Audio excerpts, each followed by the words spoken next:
तर इथं अप्पर तहसीलदारांचं कार्यालय निर्माण होतंय. त्या संदर्भात मोहोळ मधील सर्व पक्षीय हे एकत्र येऊन त्याला विरोध करत आहेत आणि जन आंदोलन उभा करण्याचा त्यांचा मानस आहे. काय सांगणार? वास्तविक पाहता आचारसंहितेच्या अगोदरच या राज्याचे महसूल मंत्री राधाकृष्ण विखे पाटील साहेब अनगर या ठिकाणी दुय्यम निबंधक ऑफिसच्या ओपनिंगसाठी आले होते आणि त्याच वेळेस त्यांनी डिक्लेअर केलं की अनगर या ठिकाणी आपण अप्पर तहसीलदार मी मंजूर केला असं आजच डिक्लेअर करतो. त्याला कारण असं आहे, महाराष्ट्र सरकारने शिंदे साहेब असतील, देवेंद्र फडणवीस साहेब असतील, अजितदादा साहेब असतील, या तिन्ही पक्षाच्या प्रमुखांनी असा निर्णय घेतला की गतिमान सरकार चालवण्याच्या दृष्टीने सर्वसामान्य शेतकऱ्यांना लवकरात लवकर कुठल्याही शासकीय गोष्टीचा लाभ मिळण्याच्या दृष्टीने, उदाहरणार्थ बरेचसे शेतीमध्ये तुमच्या पानंद रस्ते असतात, शिवरस्ते असतात, रेशन कार्डचे प्रॉब्लेम असतात, सातबाऱ्याच्या नोंदी असतात, बरेचसे असे काम जे ती लवकर होत नाहीत आणि मोहोळ या ठिकाणी जास्त गर्दी झाल्यानंतर पेंडिंग प्रकरणं होती. त्याच्यामुळं आपण या ठिकाणी नगर परिषदेचं आणि नगरपंचायत या ठिकाणी असल्यामुळं महसूल मंत्र्यांनी त्या डिक्लेअर केल्यानंतर आपण त्या ठिकाणी प्रस्ताव सादर केला आणि त्याच्यानंतर एक विकासाच्या दृष्टीनेच आपण त्या ठिकाणी केलेलं आहे. याचा तोटा कोणालाही नाही. पाठीमागील कालावधीमध्ये सुद्धा तुमच्या दुय्यम नियमासाठी विरोध केला, परंतु त्याच्यामध्ये ज्याला मोहोळला जायचे त्यांनी तिथे मोहोळला खरेदी करू शकता, ज्याला अनगरला जायचं त्या ठिकाणी अनगरला तुम्ही खरेदी करू शकता. अशा उद्देशाने विकासाच्या दृष्टीने आपण अनगर या ठिकाणी अप्पर तहसीलदारची निर्मिती केलेली आहे. साधारणतः यामध्ये असा मुद्दा उपस्थित केला जातो की जे पेनूर मंडळ आहे ते पेनूर मंडळ सुद्धा तिथे अनगरला जाते. त्या लोकांना मोहोळ हे फक्त 15 किलोमीटर अंतर येत असताना पुन्हा त्या लोकांना अनगरहून मोहोळहून अनगरला जावं लागतं, म्हणजे अंतर वाढतं. ते लोकांनी काय करायचं? त्या लोकांना सुद्धा थोडं वास्तविक पाहता नरखेड हे मोहोळपासून 12 किलोमीटरवरती आहे, अनगर हे 11 किलोमीटरवरती आहे. शेटपळचं अंतर सुद्धा मोहोळपेक्षा अनगर कमी पडतं, कारण शेटपळ असेल, देवडीपाटी असेल, अनगर असेल किंवा वापळे मार्गे जर सिद्धेवाडीनं आला तर ते अंतर कमी पडतं. लक्षात घ्या. आता आपण रस्त्याची कामं एवढी केलेली आहेत की पेनूरवरून तुम्ही डायरेक्ट तुम्ही इकडं हिवरे पाटीला येऊ शकता, हिवरे पाटीवरून तुम्ही अनगरला जाऊ शकता. डांबरी रोडची कामं पूर्ण झालेली आहेत. वास्तविक आता अंतर वाढतं असं नाही. तुम्ही त्या पद्धतीने जरा मोहोळ हे केलं तर तुम्हाला अंतर वाढलेलं दिसेल तुम्हाला, पण प्रत्यक्ष मधून सुद्धा सगळे रस्ते झालेले आहेत आणि एका दुसऱ्या गावाला अंतर वाढू शकतं. असं नाही की 100% गावांना अंतर कमी पडते, ज्यादा होते. 1-2 गावांना अंतर वाढू शकतं, ते मी मान्य करू शकतो. मला विरोध होतोय. उमेश पाटील हे सातत्याने तुमच्यावर वारंवार टीका करतायत, टक्केवारीपासून ते विकास कामापर्यंत काय सांगू शकता? वास्तविक पाहता मी आमदार झाल्यापासून उमेश पाटील हे आमचे स्वतःला राष्ट्रीय नेते समजणारी व्यक्ती आहे. त्याचं आणि आमचं म्हणजे मी राजन पाटील हा विषय नाही, राष्ट्रवादी काँग्रेस पक्षाचा आमदार म्हणून मी काम करतो. उमेश पाटील एक स्वतःचं सरकार असल्यासारखं वागत असतोय आणि त्याचं आणि माझं 4.5 वर्षामध्ये एकाही स्टेजवरती एकत्र कार्यक्रम झालेला नाही. त्यामुळे तो विरोधकापेक्षा सुद्धा मोठी पुढची भूमिका घेत असतो नेहमी आणि विरोधक सुद्धा सहनशीलतेने बोलत असतात. परंतु ह्याला काय माहित नाही, आरे रावीची भाषा वापरल्यानंतर महाराष्ट्रामध्ये प्रसिद्धी मिळते का काय? प्रसिद्धीच्या म्हणजे हापापलेला माणूस आहे हा. ह्या माणसाकडे ज्यादा लक्ष देण्यात काय अर्थ नाही, मला असं वाटतं. तुमची आमदारकी त्यांना मान्य नाही आणि आता तुमची उमेदवारी जी राजन पाटलांनी जाहीर केली त्यांनाही त्यांनी कडाडून विरोध केलाय. वास्तविक पाहता राजन पाटलांनी माझी उमेदवारी जाहीर केली, तर पाठीमागील 4.5-5 वर्षामध्ये मतदारसंघामध्ये विकासाच्या दृष्टीने किंवा सर्वसामान्य जनतेला न्याय देण्याची भूमिका पार पाडली.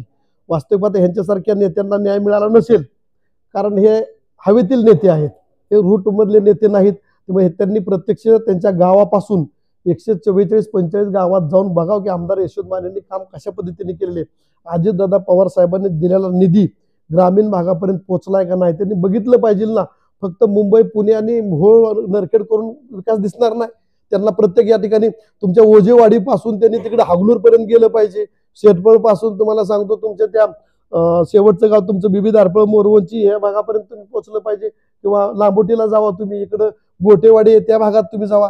तुम्हाला फक्त रोडनी जाऊन कसा विकास दिसेल? तुम्हाला नॅशनल हायवेचे रोड दिसतील. तुमच्या नरखेड जिल्हा परिषद गटामध्ये स्वतः जाऊन फिरा आणि त्या गटामध्ये आमदारने अजितदादा पवार साहेब यांच्या नेतृत्वाखाली राजन पाटील मालकांच्या मार्गदर्शनाखाली किती करोड रुपयाचा निधी दिलाय ते तुम्हाला प्रत्यक्ष त्या ठिकाणी गेलं. तुम्ही ज्यावेळेस घरातून बाहेर पडता ना, चारही बाजूचे जे रस्ते आहेत ना ते अजितदादा पवार साहेबाच्या नेतृत्वाखाली अजितदादांनी अर्थमंत्री असताना पहिल्यापासून महाविकास आघाडी सरकार असेल, महायुती सरकार असेल, या सरकारमध्येच कामं झालेली आहेत आणि ती तुमच्या डोळ्यांनी बघत आहात. जर तुम्ही डोळ्यांनी बघत नसाल तर मला वाटते तुम्हाला दृष्टी दोष आहे का मनुष्य दोष आहे ही मलाच माहित नाही. एकीकडे तुम्ही विकास कामाचा पाढावा वाचताय, एकीकडे तुम्ही दावा करताय की मतदारसंघामध्ये मोठ्या प्रमाणात रस्त्यांची किंवा इतर ज्या प्राथमिक मूलभूत समस्या आहेत त्या सोडवण्यात तुम्ही यशस्वी करत आलेला आहे, त्यातूनच तुमची उमेदवारी पुढे आलेली आहे. तर दुसरीकडे तुमच्या मतदारसंघामध्ये अनेक वर्ष दुर्लक्षित राहिलेले प्रश्न म्हणून काही प्रश्न पुढे केले जात आहेत. त्यात स्वखर्चाने काही रस्ते करून दिले जात आहेत, स्वखर्चाने काही ठिकाणी पाणी पुरवठ्याची सोय केली जाते.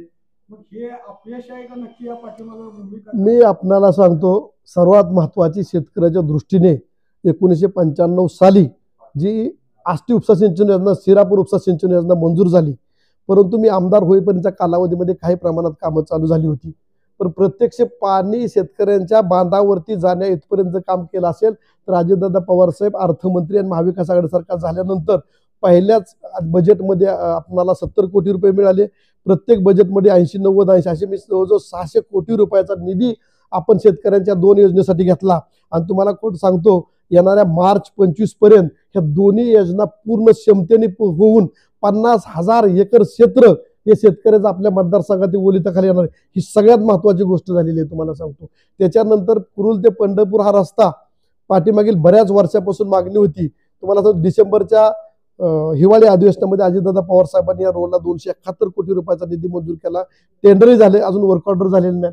त्याच्यानंतर एक महत्वाकांक्षी MSIDC मार्फत बेगमपूर ते मोहोळ आणि मोहोळ ते वैराग, तो वैराग रस्ता बी नरखेडवरूनच जातो. तो 10 मीटर रुंदीने 415 कोटी रुपयाचा रस्ता मंजूर केलेला आहे. ते मला वाटतं शिकलेले आहेत, त्यांनी मीडियामध्ये किंवा प्रत्यक्ष त्यांनी पाहिलेलं पाहिजे, सर्च बी केलं पाहिजे की हा रस्ता मंजूर झालाय का, विकास कामं त्यांनी बघितली पाहिजेत. त्यांच्या गावाकडून त्यांच्यापासून मसले चौधरी वारळ्याला जाणारा रस्ता असेल, त्यांच्या गावावरून भांबेवाडीकडे जाणारा रस्ता असेल, त्यांच्या गावावरून मोहोळला जाणारा रस्ता असेल, त्यांच्या गावावरून यकुरकेला जाणारा रस्ता असेल, ह्या सर्व गावांची पुढं वाळूला जाणार असेल, हे चारही बाजूचे रस्ते डांबरीकरण झालेले. त्यांच्या गावामध्ये पूर्ण गाव क्षेत्रामध्ये बसले चौधरी रस्त्याचे कॉन्क्रीटची कामं झालेली आहेत. हे कामं त्यांना झोपेतून उठल्यावर बाहेर पडल्यावर दिसायला पाहिजेत का? माझ्या माहितीप्रमाणे त्यांना गॉगल लावल्याशिवाय दिसतच नाही. हे मला काय माहित नाही आजपर्यंत. पण त्यांनी विकास कशाला मानायचा ती मला विचारून येऊन विचारावा. मी सांगतो विकास कशा पद्धतीने म्हणतात. गावात अंडरग्राऊंड ड्रेनेज करायचे असते, कॉन्क्रीट रस्ते करायचे असतात, सभा मंडप द्यायचे असतात, शेतकऱ्यांच्या दृष्टीने पानंद रस्त्याचे विषय संपवायचे असतात. एवढंच नाही तर मोहोळ सारख्या शहरामध्ये पाठीमागील 2 महिन्यापूर्वी टेंडर झालं, 45 कोटी रुपयाची पाणी पुरवठा योजना झाली. आज मोहोळ शहरामध्ये 25 किलोमीटरचे अंडरग्राऊंड ड्रेन पाईपलाईन पाण्याचं काम झालेलं आहे. युवती तलावामध्ये जॅकवेलचं काम चालू आहे, मेन लाईन टाकायचं काम चालू आहे. हे कामं त्यांना दिसत नाहीत का? पेनूरच्या भागात तुम्ही जावा, तुम्हाला सांगतो जवळजवळ 1200 MM पायपा त्या ठिकाणी लेईंगचे काम चालू आहेत. हे तुम्हाला कामं दिसत नाहीत. विकास म्हणजे नक्की काय पाहिजे त्यांना? विकास हा शेतकऱ्याच्या दृष्टीने तुम्हाला सांगतो महत्वाची कामं केली पाहिजेत. तुम्ही ते आपण करत आहोत. अजितदादा पवार साहेब नेतृत्व आमचे राष्ट्रवादी काँग्रेस पक्ष राष्ट्रीय अध्यक्ष ती त्यांची भूमिका पार पाडतात. मला माझ्या मतदारसंघाची भरघोस निधी दिलेला आहे तुम्हाला सांगतो. त्यामध्ये पंढरपूर तालुका असेल, उत्तर तालुका असेल, मोहोळ तालुका असेल, फार चांगल्या प्रकारे कामं चालू आहेत.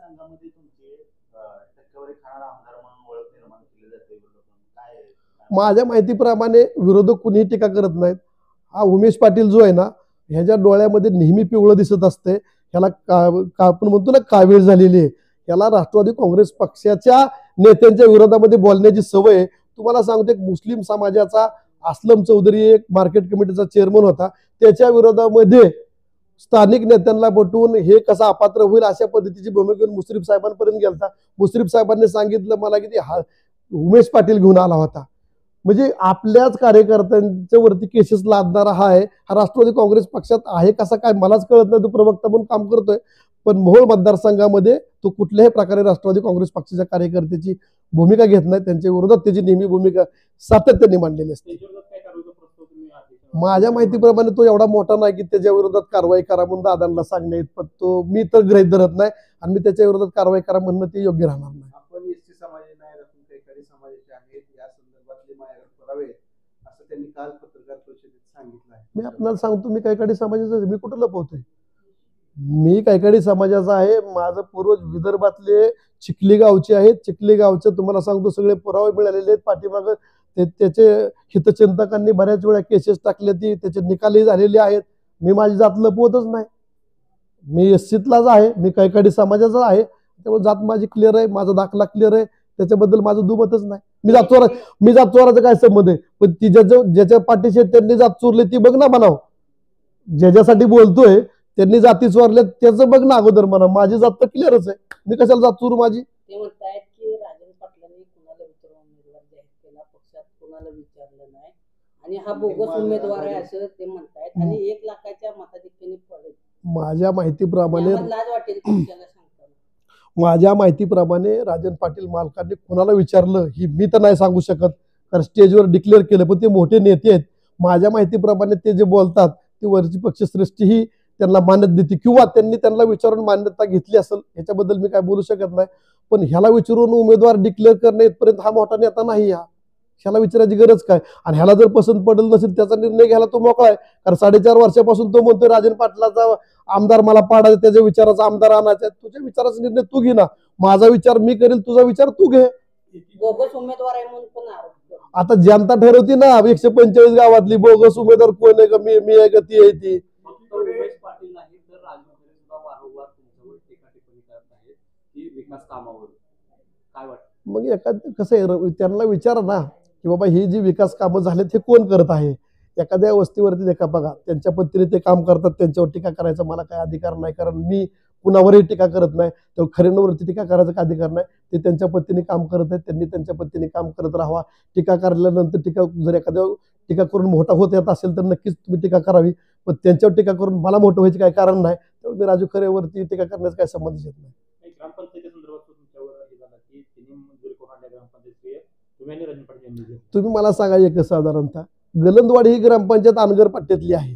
गलंदवाडी राजन पाटील गेलते का त्यांना सांगायला की माझी एवढी गलंदवाडीची ग्रामपंचायत बिल्डिंग करून घ्या?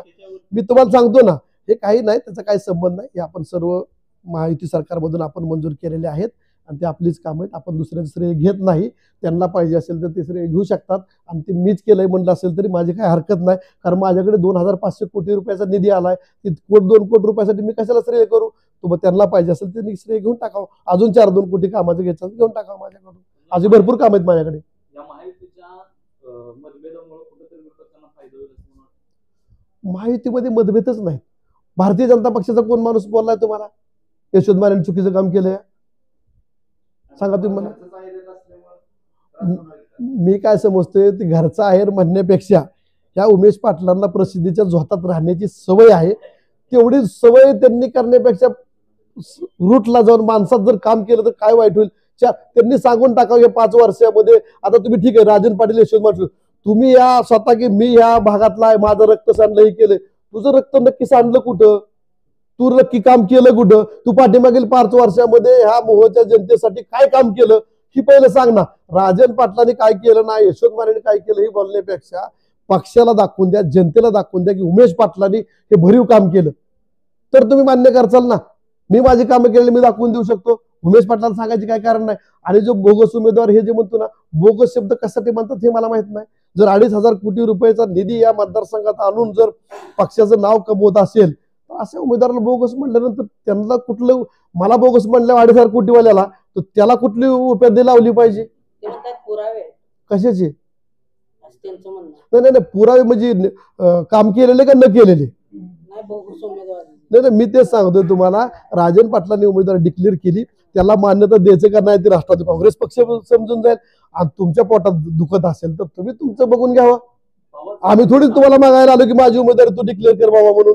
पवार साहेबांची सहानुभूतीला कुठेतरी एक परिणाम कशावरती? तुमच्या विधानसभेवर पवार साहेबांना सध्या लोकसभेमध्ये भरपूर सहानुभूती हा. त्याच पद्धतीने विधान परिषदेला सुद्धा मिळते विधानसभेला असं. लोकसभा आणि विधानसभा ह्याच्यामध्ये बराचसा फरक आहे. तुम्हाला सांगतो, पाठीमागे तुम्ही बघून घ्या 99 साली वरती अटल बिहारी साहेबांचं गव्हर्नमेंट आलं, पण महाराष्ट्रामध्ये काँग्रेस आणि राष्ट्रवादी गव्हर्नमेंट आलं. असं लोकसभेत ते वेगळा प्रश्न पडतोय. त्याचं सरकार हे आता त्यांना लोकसभेला ज्यादा जागा मिळेल, विधानसभेला नाही.